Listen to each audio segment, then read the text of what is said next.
Om Shanti. Good morning. आज 10th day है जो हम पवित्रता और दिव्यता, इन दिव्य गुणों पर प्यारे बाप दादा के चुने हुए अनमोल महावाक्यों का अभ्यास कर रहे हैं। 27 फरवरी 1996 की अव्यक्त मुरली है। टाइटल है सत्यता का फाउंडेशन है पवित्रता और निशानी है चलन व चेहरे में दिव्यता।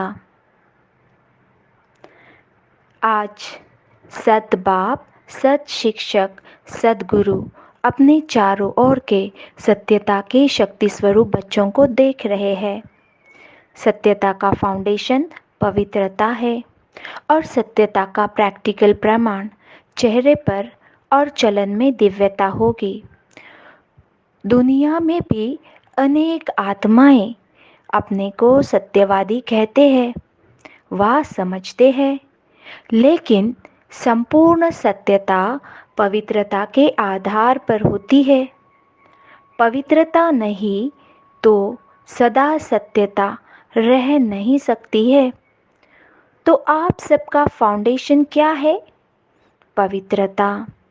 तो पवित्रता के आधार पर सत्यता का स्वरूप स्वतः और सहज सदा होता है।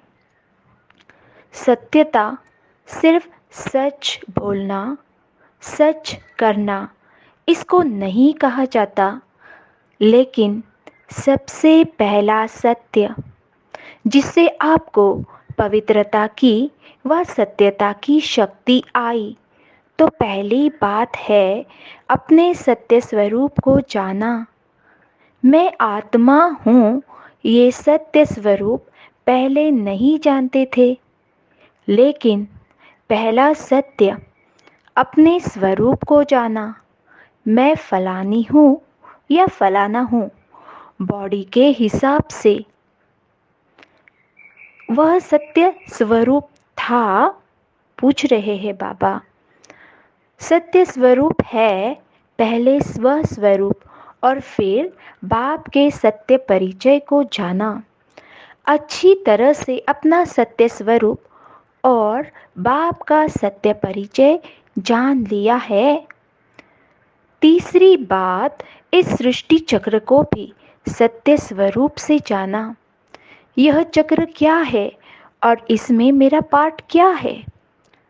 तो अपना पार्ट अच्छी तरह से स्पष्ट रूप से जान लिया है। आपका पार्ट अच्छा है ना? सबसे अच्छा पार्ट संगम युग को कहेंगे, लेकिन आपका देवात्मा का पार्ट भी विश्व में सारे चक्र की आत्माओं से श्रेष्ठ है। चाहे धर्म आत्माएं, महान आत्माएं भी पार्ट बजाती है, लेकिन वो आत्मा और शरीर दोनों से पवित्र नहीं है। और आप देव आत्माएं शरीर और आत्मा दोनों से पवित्र है, जो सारे कल्प में और कोई आत्मा ऐसे नहीं। तो पवित्रता का फाउंडेशन सिवाय आपके और कोई भी आत्मा का श्रेष्ठ नहीं है। आपको देव आत्मा का पार्ट याद है? पांडवों का याद है? देव आत्मा की पवित्रता नेचुरल रूप में रही है। महान आत्माएं आत्माओं को पवित्र बनाती है, लेकिन बहुत पुरुषार्थ से, नेचुरल नहीं। न नेचुरल है न नेचर रूप में है। और आपकी आधा कल्प पवित्रता की जीवन नेचुरल भी है और नेचर भी है। कोई पुरुषार्थ वहाँ नहीं है। यहाँ का पुरुषार्थ वहाँ नेचुरल हो जाता है, क्योंकि वहाँ अपवित्रता का नाम निशान नहीं। मालूम ही नहीं कि अपवित्रता भी होती है। इसलिए आपके पवित्रता का प्रैक्टिकल स्वरूप देवता अर्थात दिव्यता का है। इस समय दुनिया वाले कितना भी अपने को सत्यवान समझे, लेकिन स्व स्वरूप की सत्यता ही नहीं जानते, बाप के सत्य परिचय को ही नहीं जानते, तो संपूर्ण सत्य स्वरूप नहीं कहेंगे। आप में भी सत्यता की शक्ति सदा तब रहेगी जब अपने और बाप के सत्य स्वरूप की स्मृति रहेगी, तो स्वतः ही हर संकल्प भी आपका सत्य होगा। Very important line. बाबा कहते हैं आप में सत्यता की शक्ति सदा तब रहेगी जब अपने और बाप के सत्य स्वरूप की स्मृति रहेगी, तो स्वतः ही हर संकल्प आपका सत्य होगा। अभी कभी भूल भी जाते हो, बॉडी कॉन्शियस में आ जाते हो, तो संकल्प सदा सत्यता के शक्तिशाली हो, पवित्रता के शक्तिशाली हो, वह सदा नहीं रहता। सदा रहता है कि व्यर्थ भी होता है? तो व्यर्थ को सत्य कहेंगे? झूठ तो बोला ही नहीं, तो क्यों नहीं सत्य है? अगर कोई यह समझकर बैठे कि मैं कभी भी झूठ नहीं बोलती, सदा सच बोलती, लेकिन सत्यता की परख है, संकल्प, बोल, कर्म, संबंध, संपर्क सब में दिव्यता अनुभव हो। बोल सच रहे हैं लेकिन दिव्यता नहीं है। देखते हो ना, कई बार बार कहेंगे मैं सच बोलती, मैं सच बोलती हूँ, मैं सदा सच्ची हूँ, लेकिन बोल में, कर्म में अगर दिव्यता नहीं है तो दूसरे को अपना सच सच नहीं लगेगा। यही समझेंगे कि यह अपने को सिद्ध कर रही है, लेकिन समझ में नहीं आता कि यह सत्य है। सत्य को सिद्ध करने के लिए सिद्ध करने की आवश्यकता नहीं है। अगर अपने सत्य को जिद से सिद्ध करते हैं तो वह दिव्यता दिखाई नहीं देती। ये साधारणता है जो दुनिया में भी करते हैं। और बाप दादा सत्य की निशानी एक स्लोगन में कहते हैं, साकार द्वारा भी सुना, जो सच्चा होगा वह कैसे दिखाई देगा? सच तो नच, सदा खुशी में नाचता रहेगा।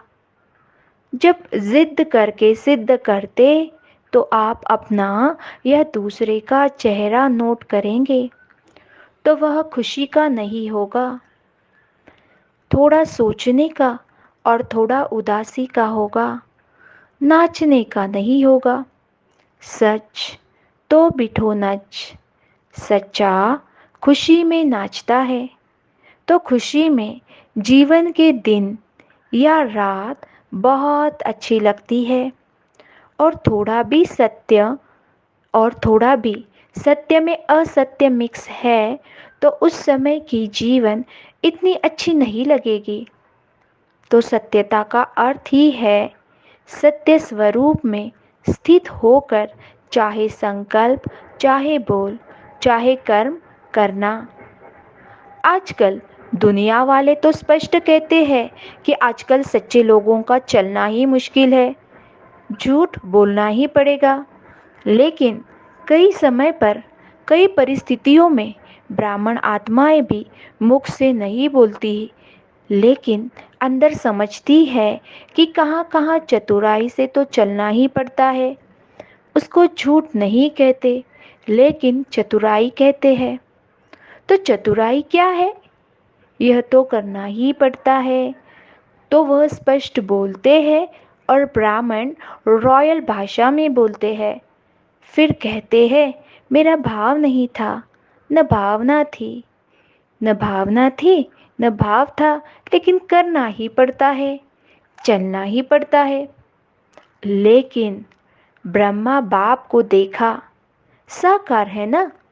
निराकार के लिए तो आप भी सोचते हो कि शिव बाप तो निराकार है, ऊपर मजे में बैठा है, नीचे आए तो पता पड़े क्या है। लेकिन ब्रह्मा बाप तो साकार स्वरूप में आप सबके साथ ही रहे, स्टूडेंट भी रहे, और सत्यता व पवित्रता के लिए कितनी अपोजिशन हुई तो चालाकी से चले। लोगों ने कितनी राय दी कि आप सीधा ऐसे नहीं कहो कि पवित्र रहना ही है, यह कहो कि थोड़ा थोड़ा रहो। लेकिन ब्रह्मा बाप घबराया। सत्यता की शक्ति धारण करने में सहन शक्ति की भी आवश्यकता है। सहन करना पड़ता है, झुकना पड़ता है, हार माननी पड़ती है, लेकिन वह हार नहीं है। उस समय के लिए हार लगती है, लेकिन है सदा की विजय। सत्यता की शक्ति से आज डायमंड जुबली मना रहे हैं। अगर पवित्रता और सत्यता नहीं होती तो आज आपके चेहरों से, चलन से आने वाली जो दिव्यता अनुभव होती है वह नहीं होती। चाहे प्यादा भी है, नंबरवार तो है ही ना, महारथी भी है, नाम के महारथी नहीं, लेकिन जो सच्चे महारथी है अर्थात सत्यता की शक्ति से चलने वाले महारथी है, जो परिस्थिति को देखकर सत्यता से जरा भी किनारा कर लेते, कहते हैं और कुछ नहीं किया, एक दो शब्द ऐसे बोल दिए, दिल से नहीं बोले, ऐसे बाहर से थोड़ा बोल दिए, तो यह संपूर्ण सत्यता नहीं है। सत्यता के पीछे अगर सहन भी करना पड़ता तो वह सहन नहीं है। बल बाहर से लगता है कि हम सहन कर रहे हैं, लेकिन आपके खाते में वह सहन शक्ति के रूप में जमा होता है। नहीं तो क्या होता है कि अगर कोई थोड़ा सा भी सहन करने में कमज़ोर हो जाता है तो उसे असत्य का सहारा ज़रूर लेना पड़ता है। तो उस समय ऐसे लगता है जैसे सहारा मिल गया, ठीक हो गया, लेकिन उसके खाते में सहन शक्ति जमा नहीं होती है।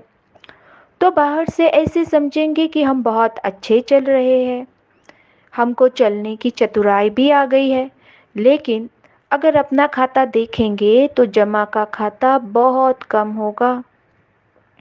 इसलिए चतुराई से नहीं चलो। एक दो को देखकर भी कॉपी करते हैं, यह ऐसे चलती है ना तो इसका नाम बहुत अच्छा हो गया, यह बहुत आगे हो गई है, और हम सच्चे चलते हैं ना तो हम पीछे के पीछे ही रह गए। लेकिन वह पीछे रहना नहीं है, वह आगे बढ़ना है। बाप के आगे आगे बढ़ते हो और दूसरों के आगे चाहे पीछे दिखाई भी दो, लेकिन काम किससे है? बाप से या आत्माओं से? काम तो बाप से है ना। तो बाप के दिल में आगे बढ़ना अर्थात सारे कल्प के प्रारब्ध में आगे बढ़ना। और अगर यहाँ आगे बढ़ने में आत्माओं को कॉपी करते हो तो उस समय के लिए आपका नाम होता है, शान मिलता है, भाषण करने वाली लिस्ट में आते हो, सेंटर संभालने की लिस्ट में आते हो, लेकिन सारे कल्प की प्रारब्ध नहीं बनती। जिसको बाप दादा कहते हैं मेहनत की, बीज डाला, वृक्ष भी बड़ा किया, फल भी निकला, लेकिन कच्चा फल खा गए। हमेशा के लिए प्रारब्ध का फल खत्म हो जाता है। तो अल्पकाल के नाम मान शान के लिए कॉपी नहीं करो। यहाँ नाम नहीं है, लेकिन बाप के दिल में नंबर आगे नाम है।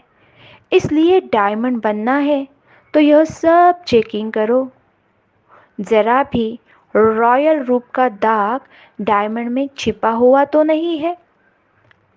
तो सत्यता की शक्ति से दिव्यता को धारण करो। कुछ भी सहन करना पड़े घबराओ नहीं। सत्य समय प्रमाण स्वयं सिद्ध होगा। कहते भी हो ना कि सत्य की नाव डोलती है लेकिन डूबती नहीं, तो किनारा तो ले लेंगे ना। निर्भय बनो। अगर कहा भी सामना करना पड़ता है तो ब्रह्मा बाप के जीवन को आगे रखो। ब्रह्मा बाप के आगे दुनिया की परिस्थितियां तो थी, लेकिन वैरायटी बच्चों की भी परिस्थितियां रही। लेकिन संगठन में होते, जिम्मेवारी होते, सत्यता की शक्ति से विजयी हो गए। बच्चों की खिटखिट ब्रह्मा बाप ने नहीं देखी क्या? ब्रह्मा बाप के आगे भी वैरायटी संस्कार वाली आत्माएं रही, लेकिन इतनी सब परिस्थितियां होते हुए सत्यता की स्वस्थिति ने संपूर्ण बना दिया। तो आप सबको क्या बनना है? चतुराई तो नहीं है ना? बहुत अच्छा बोलते हैं, मैंने कुछ नहीं किया, थोड़ा चतुराई से चलना ही पड़ता है। लेकिन कब तक? तो सहन शक्ति धारण कर असत्य का सामना करो, प्रभाव में नहीं आ जाओ। कई समझते हैं कि हमने महारथियों में भी ऐसे देखे ना, तो फॉलो तो महारथियों को करना है ना। अभी ब्रह्मा बाबा तो सामने है नहीं, महारथी है, उसको फॉलो किया। लेकिन अगर महारथी भी मिक्स करता है, चतुराई से चलता है, तो उस समय महारथी महारथी नहीं है, उस समय ग्रहचारी में है न कि महारथी है। इसलिए बाप ने क्या स्लोगन दिया? फॉलो फादर या सिस्टर ब्रदर। तो साकार कर्म में ब्रह्मा बाप को आगे रखो, फॉलो करो, और अशरीरी बनने में निराकार बाप को फॉलो करो।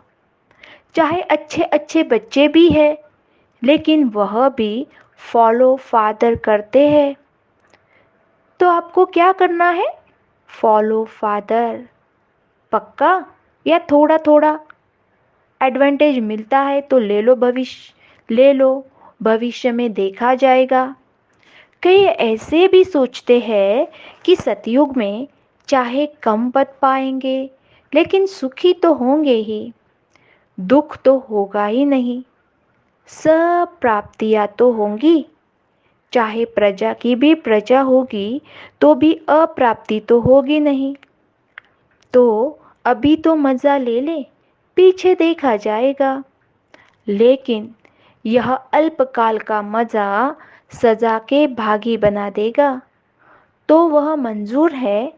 सजा खाएंगे थोड़ी, वह भी मजा ले लो? नहीं। तो तीनों बातें याद रखो, पवित्रता, सत्यता और दिव्यता। ऐसे साधारण बोल नहीं, साधारण संकल्प नहीं, साधारण कर्म नहीं, दिव्यता। दिव्यता का अर्थ ही है दिव्य गुण द्वारा कर्म करना, संकल्प करना, वही दिव्यता है। लोग पूछते हैं ना कि पाप कर्म क्या होता है, तो आप कहते हो कि कोई भी विकार के वश कर्म करना यह पाप है, ऐसे समझाते हो ना। तो दिव्यता अर्थात दिव्य गुण के आधार पर मन, वचन और कर्म करना। तो सत्यता का महत्व जाना। नेक्स्ट 21 दिसंबर 1983 की अव्यक्त वाणी है। टाइटल है तीसरा नेत्र अर्थात दिव्यता। आज विधाता वरदाता बाप अपने चारों ओर के अति स्नेही सेवाधारी बच्चों को देख रहे थे। चारों ओर के समर्थ बच्चे अपने स्नेह की विशेषता द्वारा दूर होते भी समीप है। स्नेह के संबंध द्वारा बुद्धि की स्पष्टता और स्वच्छता द्वारा समीप का, सन्मुख का अनुभव कर रहे हैं। तीसरे नेत्र अर्थात दिव्यता के द्वारा उन्हों के नयन बुद्धि रूपी टीवी में दूर के दृश्य स्पष्ट अनुभव कर रहे हैं। जैसे इस विनाशी दुनिया के विनाशी साधन टीवी में विशेष प्रोग्राम्स के समय सब स्विच ऑन कर देते हैं। ऐसे बच्चे भी विशेष समय पर स्मृति का स्विच ऑन कर बैठे हैं। सभी दूरदर्शन द्वारा दूर के दृश्य को समीप अनुभव करने वाले बच्चों को बाप दादा देख देख हर्षित हो रहे हैं। एक ही समय पर डबल सभा को देख रहे हैं। नेक्स्ट 3 फरवरी 2018 के साकार मुरली से स्लोगन है, अपने जीवन रूपी गुलदस्ते द्वारा दिव्यता की खुशबू फैलाना ही गुणमूर्त बनना है।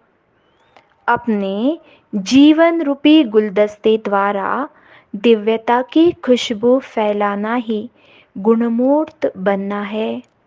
तो ये थे आज के 10th डे के पवित्रता और दिव्यता, इन दिव्य गुणों पर प्यारे बाप दादा के चुने हुए अनमोल महावाक्य।